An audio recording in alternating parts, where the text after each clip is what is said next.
بسم اللہ الرحمن الرحیم۔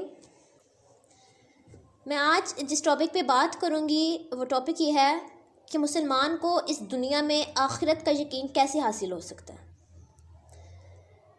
میں کوشش کروں گی کہ میں اس ٹاپک کو آسان طریقے سے ایکسپلین کر سکوں۔ تو دیکھیں، مسلمان کو اس دنیا میں آخرت کا یقین حاصل کرنے کے لیے دو طریقے اپنانے پڑیں گے۔ پہلا طریقہ تو یہ ہے کہ انسان غور کرنے کے لیے لوگوں سے الگ ہو کر بیٹھ جائے اور اپنے اعمال کا حساب کر لے کہ میری بچت ہے بھی کہ نہیں ہے، یعنی اس کی آخرت صحیح ہے کہ نہیں۔ پھر جب وہ انسان اکیلا بیٹھے گا تو اس کو اندر سے آواز آئے گی کہ بھائی یہ کام غلط ہو رہا ہے۔ انسان کو چاہیے کہ اس کی نشاندہی کرے، پھر اس کا ضمیر اس کو پوائنٹ آؤٹ کرے گا، اس کو بتائے گا کہ یہ چیز غلط ہے، یہ چیز صحیح ہے۔ اور اس کا ضمیر جب اس کو بتائے گا کہ ابھی آپ نقصان میں ہو، ابھی آپ خسارے میں ہو، تو پھر اس کے بعد آپ استغفار کر لیں گے اور اس سے توبہ کر لیں گے اور کہیں گے کہ اے اللہ میری غلطیاں معاف فرما اور مجھے غلطی کرنے کی توفیق ہی نہ دے اور نیکی کی توفیق دے۔ تو دیکھیں، مقصد یہ ہے کہ اگر ضمیر راضی ہے تو اللہ راضی ہے۔ دوسرا آسان طریقہ یہ ہے کہ جہاں بھی ہو اور جب بھی اللہ سے رجوع کرنے والی محفلوں میں جاتے ہو یا لوگوں سے ملتے ہو یا آپ نے جس کو اپنا لیڈر بنایا ہوا ہے ان سے پوچھ لیں کہ آپ ہم سے راضی ہیں کہ نہیں۔ جو آپ کا لیڈر ہے، جو آپ کو گائیڈ کر رہا ہے، اگر تو وہ آپ سے راضی ہے تو پھر اللہ سبحانہ و تعالیٰ کی ذات بھی آپ سے راضی ہے۔ اور اس سے بھی ایک اور آسان طریقہ ہے، اور وہ یہ ہے کہ آپ اپنی ماں سے پوچھیں۔ اگر تو آپ کی ماں آپ سے راضی ہے، اگر وہ کہتی ہے کہ میں راضی ہوں، تو پھر آپ کا اللہ آپ سے راضی ہے۔ تو اللہ سبحانہ و تعالیٰ راضی ہو تو ماں راضی ہوتی ہے۔ اسی طرح آپ اپنے استاد سے پوچھیں کہ آپ مجھ سے راضی ہیں۔ اگر تو آپ کا استاد راضی ہو تو اللہ راضی ہوتا ہے۔ جس شخص پر اس کا پیر، اس کا شیخ راضی ہوتا ہے، اس پر اللہ راضی ہوتا ہے۔ تو پوچھنے کا طریقہ یہ ہے کہ یا تو آپ اپنے ضمیر سے پوچھیں یا اپنے شیخ سے پوچھیں تو وہ بتا دیں گے۔ اگر آپ کے خیال میں کچھ مسلمان ایسے ہیں جن کو ضرور دوزخ میں جانا چاہیے، تو آپ یہ سمجھیں کہ آپ پر اللہ راضی نہیں ہے، بلکہ آپ کا عقیدہ یہ ہونا چاہیے کہ سارے کے سارے مسلمان بخشے جائیں، اور اگر سارے مسلمان نہیں بخشے جائیں گے تو آپ ان کے لیے دعا کریں، یعنی کہ آپ سب کے لیے عافیت مانگیں۔ اس طرح آپ خود عافیت والوں میں سے ہو جائیں گے۔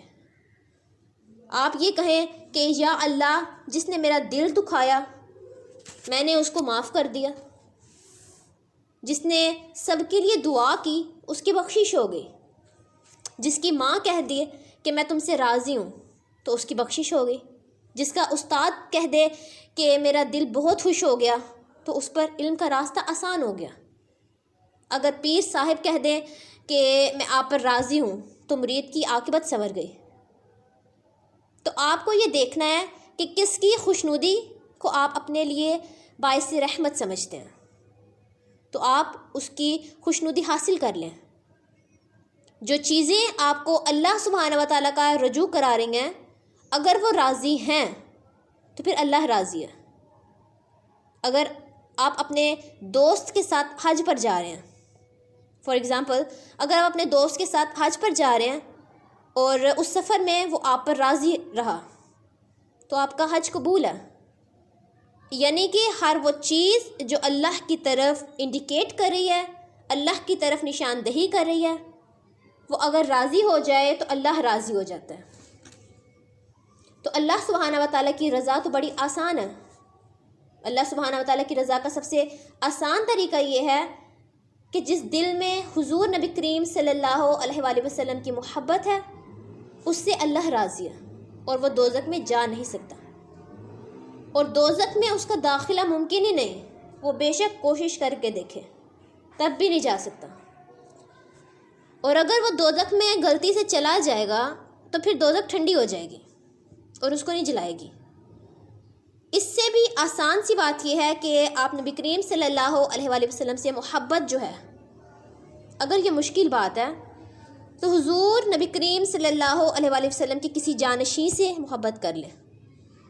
اسی طرح آپ حضرت علی رضی اللہ تعالیٰ عنہ سے محبت کر لیں، تو جو علی کا اصلی ملنگ ہے تو وہ دوزخ نہیں جا سکتا۔ تو اگر آپ اپنا تعلق حضور نبی کریم صلی اللہ علیہ وآلہ وسلم سے، آل رسول صلی اللہ علیہ وآلہ وسلم سے، خلفائے راشدین سے، صحابہ کرام سے، تابعین، تبع تابعین اور وارثین انبیاء کرام یعنی بزرگان دین جو ہیں، کسی ایک سے جوڑ لیں تو آپ دوزخ میں نہیں جا سکتے۔ یہ پکی اور سچی بات ہے۔ تو آپ حضور نبی کریم صلی اللہ علیہ وآلہ وسلم کے وابستگان سے تعلق جوڑیں تو آپ دوزخ نہیں جا سکتے۔ جو اللہ کے عشق میں مر گیا وہ شہید ہے، اور جو حضور نبی کریم صلی اللہ علیہ وآلہ وسلم کے نام پر مرا وہ شخص بھی شہید ہو۔ جو حضور نبی کریم صلی اللہ علیہ وآلہ وسلم کے عشق میں مرا وہ بھی شہید ہے، لہٰذا جو نبی کریم صلی اللہ علیہ وآلہ وسلم کے عشق میں زندہ رہا وہ بھی شہید ہو کے مرا۔ تو حضور نبی کریم صلی اللہ علیہ وآلہ وسلم سے محبت کرنے والے ہمیشہ زندہ رہیں گے۔ اللہ بے نیاز ہے، سب کچھ کر سکتا ہے، لیکن وہ اسلام کے علاوہ کوئی اور مذہب نہیں بھیجے گا۔ پچھلے سب مذہب کینسل، ختم کر دیے گئے۔ اسی طرح حضور نبی کریم صلی اللہ علیہ وآلہ وسلم کے بعد کوئی اور نبی نہیں آئے گا۔ اللہ کی ذات قدیم ہے اور قائم ہے، وہ اول سے پہلے اور آخر کے بعد ہے۔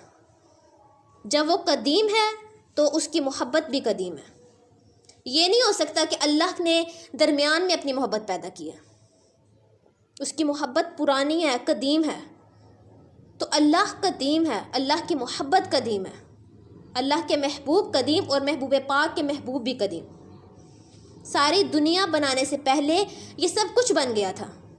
یہ محبت کا کرشمہ ہے کہ اللہ جن سے محبت کرتا ہے وہ جنت میں چلے گئے، اور جو اللہ سے محبت کرتے ہیں وہ بھی جنت میں چلے گئے، اور جو لوگ حضور پاک صلی اللہ علیہ وآلہ وسلم سے محبت کرتے ہیں وہ بھی جنت میں چلے گئے۔ حضور نبی کریم صلی اللہ علیہ وآلہ وسلم کی آل سے محبت کرنے والے بھی جنت میں جائیں گے۔ تو محبت جو ہے وہ دوزخ میں نہیں جا سکتی۔ تو یہ محبت کی بات ہے، سنگت کی بات ہے اور رجوع کی بات ہے۔ ایسا مسلمان دوزخ میں نہیں جا سکتا۔ میرے عقیدے اور مشاہدے کے مطابق مسلمان بعض اوقات عبادت چھوڑ جاتا ہے، لیکن مسلمان نے حضور نبی کریم صلی اللہ علیہ وآلہ وسلم کی محبت نہیں چھوڑی، تو لہٰذا دوزخ کا کوئی خطرہ نہیں ہے۔ اس میں عرفان کی کمی بیشی ہو سکتی ہے، اس کی پہچان کم ہو سکتی ہے، لیکن مسلمان کو دوزخ میں نہیں ڈالا جائے گا۔ ہاں لیکن منافق کے لیے تو دوزخ ہے۔ آپ لوگوں کو مبارک ہو کہ آپ صحیح قسم کے مسلمان ہو، اللہ نے آپ کو مسلمان بنایا ہے اور وہ ضرور جنت میں جائے گا۔ آپ اب اس کا ایک ثبوت دیکھیں، جو یہ ہے کہ اگر کوئی مسلمان غلطی سے دوزخ میں چلا گیا اور آگے سے اسے کوئی کافر مل گیا تو وہ اس مسلمان کو پکڑے گا اور کہے گا کہ اگر ادھر ہی آنا تھا تو ہمیں کیوں دین اسلام کی دعوت دیتے تھے؟ ہمیں تو آپ کہتے تھے کہ اسلام میں آ جاؤ کیونکہ اس طرح ہم دوزخ میں نہیں جائیں گے، جبکہ تو خود ادھر آ گیا۔ شکر ہے کہ ہم تیرے ساتھ نہیں چلے۔ بلکہ وہ وقت آئے گا جب مسلمان کافر سے کہے گا کہ میں نے کہا تھا کہ دوزخ کے خطرے سے بچ جا، اور یہ واضح اور لاجیکل بات ہے۔ مسلمان تو پہلے ہی سرفراز ہے۔ جو لوگ مسلمانوں کو یہ کہتے ہیں کہ دوزخ میں جاؤ گے تو وہ خود ہی دوزخ میں جائیں گے۔ آپ کبھی کسی مسلمان کے لیے دوزخ کی سفارش نہ کریں۔ تو آپ لوگ یہ بات یاد رکھیں کہ مسلمان کے لیے جنت ہی جنت ہے۔ اصل میں جنت کیا ہے؟ حضور نبی کریم صلی اللہ علیہ وآلہ وسلم کی محبت جنت ہے، اور دوزخ کیا ہے؟ حضور نبی کریم صلی اللہ علیہ وآلہ وسلم سے اجنبی ہونا دوزخ ہے۔ تو یہ سیدھی سادی سی کہانی ہے اور یہ راز کی بات ہے. بس یہ محبت حاصل ہو جائے تو پھر ہر طرح کا یقین حاصل ہو سکتا ہے. اللہ تعالیٰ ہمیں ان تمام باتوں پر عمل کرنے کی توفیق عطا فرمائے. آمین. جزاک اللہ.